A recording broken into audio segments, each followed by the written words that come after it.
Alors bonjour à tous, j'espère que vous allez bien. Aujourd'hui, on va parler en fait du choix de l'ordinateur en fait quand on est développeur mobile entre les PC avec Windows, les Mac avec macOS et tout ce qui s'ensuit en fait au niveau du choix de l'écosystème et de ce que ça va vous permettre de faire. On va parler du développement sur iOS et Android évidemment. En temps, hein, on va dire que développeur mobile, c'est important de parler de développement mobile parce que le choix de l'ordinateur va être très important. En fait, moi, à titre personnel, là, je viens de changer d'ordinateur.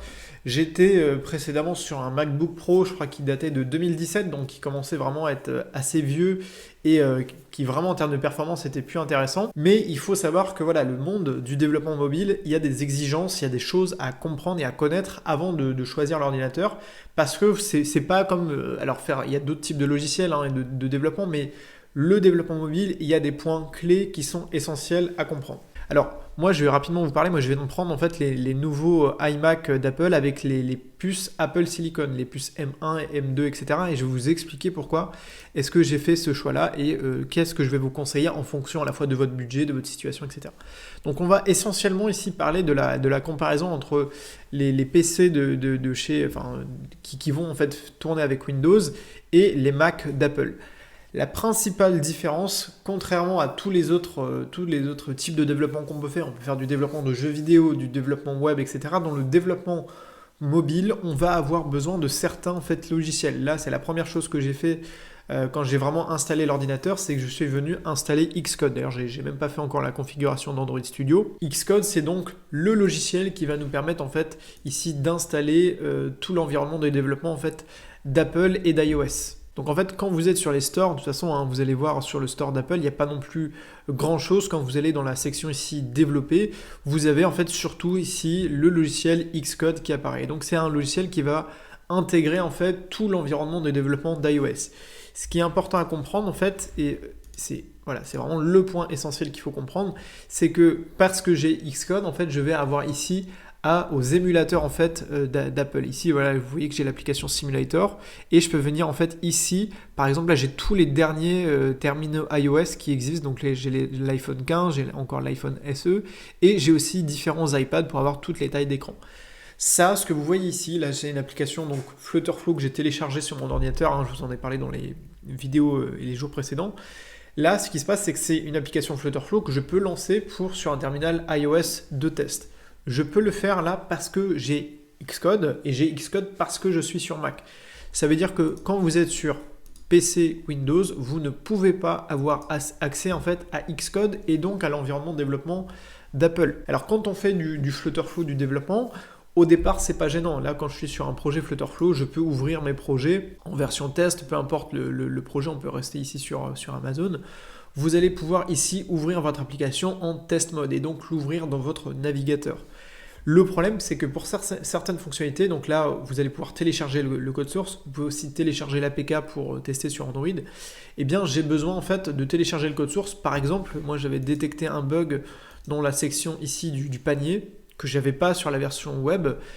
Or, à la fin, ce qu'on développe, c'est vraiment fait pour un usage de téléphone mobile. Donc là, par exemple, moi j'avais un bug quand je mettais à jour ici le panier de l'utilisateur, quand je mettais à jour la quantité. En fait, ça a créé un petit bug tout simplement parce que ici, j'utilisais en fait un component dans la section panier. Bon, bref, ça c'est un détail, mais en fait, le fait que je passe par un composant en fait précis faisait que ça mettait pas bien à jour toute mon application et donc à chaque fois que je modifiais la quantité ici, ça générait un bug. Donc j'ai fait un petit peu différent. Je vous en parlerai dans la formation Flutterflow Excellence, mais en gros, c'est important quand même de faire des tests en direct.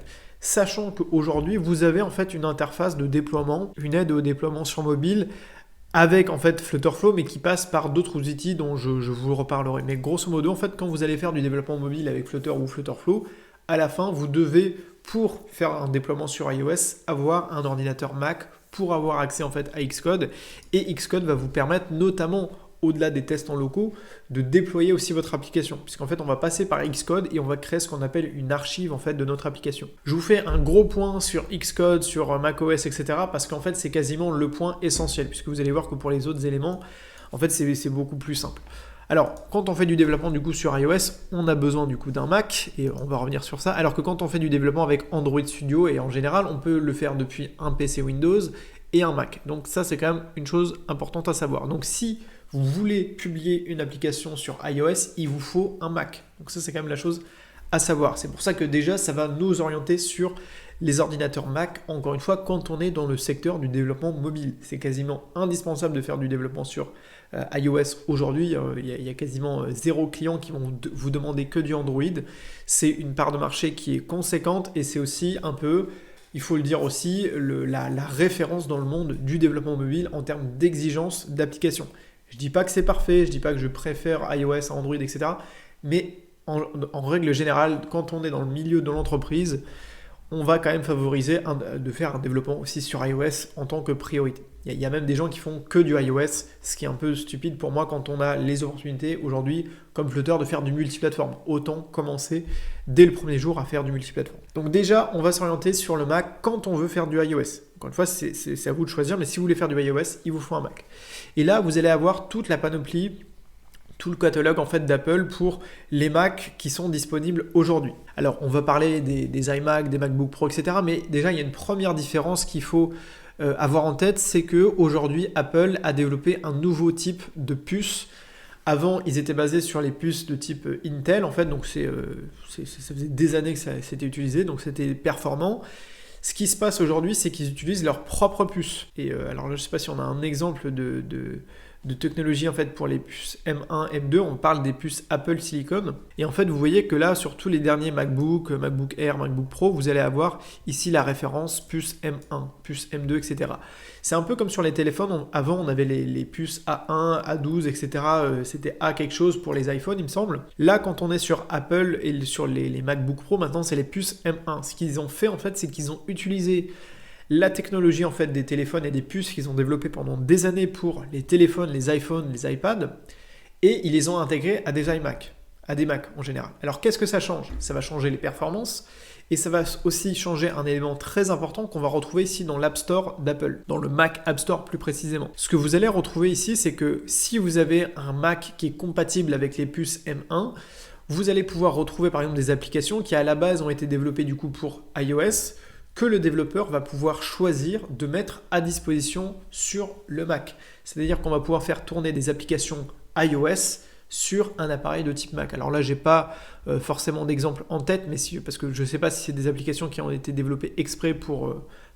avec une version qui à la base était pour iOS, qui a été exportée sur Mac. Mais en fait, si vous publiez aujourd'hui une application iOS, vous avez une petite case à cocher pour la rendre accessible en fait à des utilisateurs sur le Mac, qui ont les puces Apple Silicon. Donc ça va être un détail qui est quand même assez important. Ça va vous permettre d'avoir beaucoup plus d'applications de disponibles et surtout de tester vous aussi vos applications iOS en tant qu'application de Mac. Je ferme un petit peu la parenthèse pour l'utilisation des puces M1 pour le Mac App Store. Mais en fait, pour nous, d'une manière générale, ce que ça va changer, c'est que ça va changer vraiment les performances et le fonctionnement de votre application, de vos applications et de vos tests, surtout en local sur votre ordinateur. Donc là, moi, c'est vrai que j'avais un ordinateur qui commençait à être assez lent. Tant que j'étais en fait sur une interface web avec du Flutterflow, il n'y avait pas de souci, ça fonctionnait bien parce que tout est basé sur le cloud. Alors que quand je faisais des tests sur mon ordi, là, vraiment en local avec Visual Studio Code, c'était beaucoup plus lent. Donc là, j'avais vraiment besoin de changer d'ordinateur et c'est pour ça que je fais cette vidéo à ce moment-là. Et donc là, j'ai choisi surtout un Mac qui est équipé des puces Apple Silicon parce que c'est vraiment plus performant. Il n'y a rien à dire au niveau des performances.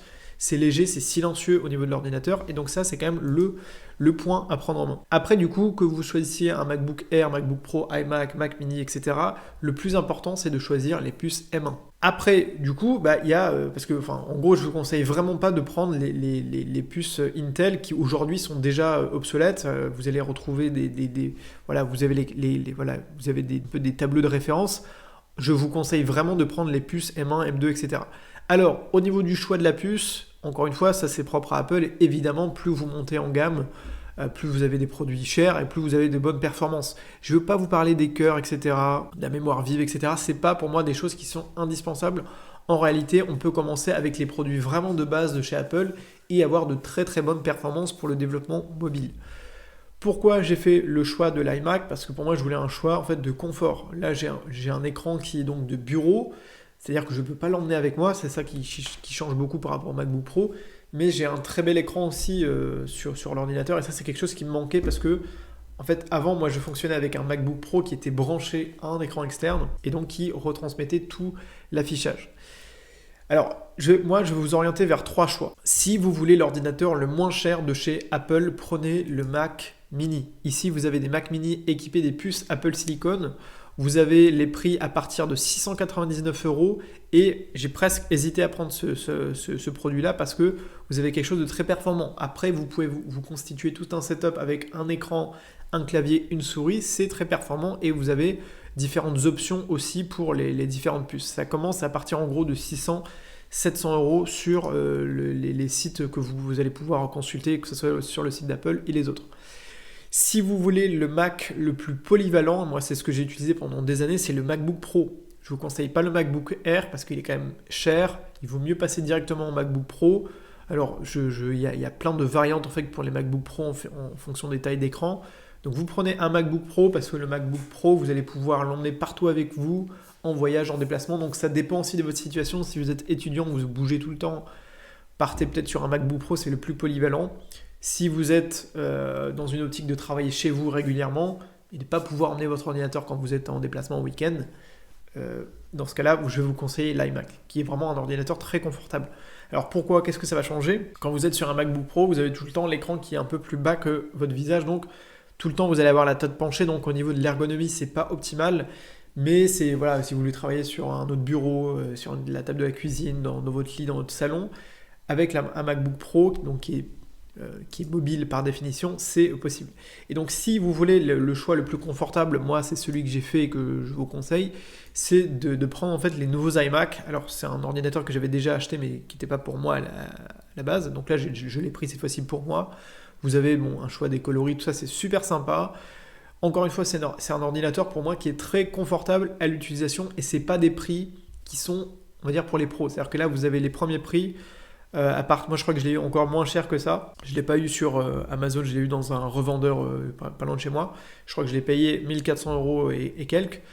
Et j'ai pas pris, encore une fois, des performances. J'ai pas pris la version la plus chère. D'accord? C'est ça aussi qu'il faut avoir en tête. J'ai beaucoup de questions sur ça, sur les performances, etc.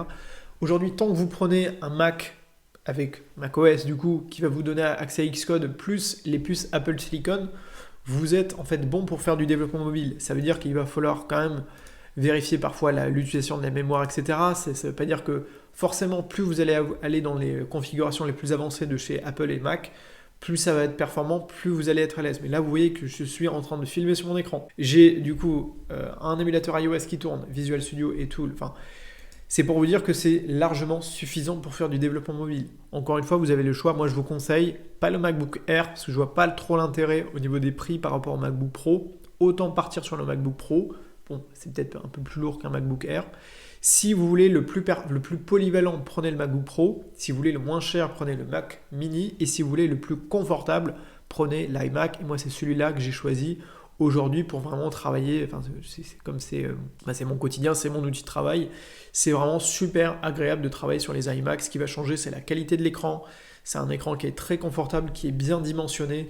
Et au niveau des performances, c'est vraiment très très correct et c'est vraiment agréable de travailler avec ces ordinateurs-là. Vous avez les choix de couleurs, etc. Si vous voulez le plus polyvalent, partez sur les MacBook Pro. Du coup, je ne vous ai pas parlé aujourd'hui d'ordinateurs qui fonctionnent sur Windows et les PC. Encore une fois, parce que c'est une vidéo que je fais pour ceux qui font du développement mobile, donc qui vont utiliser Flutter, Flutterflow, peu importe, et qui à la fin veulent publier leur application. Je vous ferai une autre vidéo peut-être sur le déploiement qu'on peut faire en fait en utilisant ici des outils.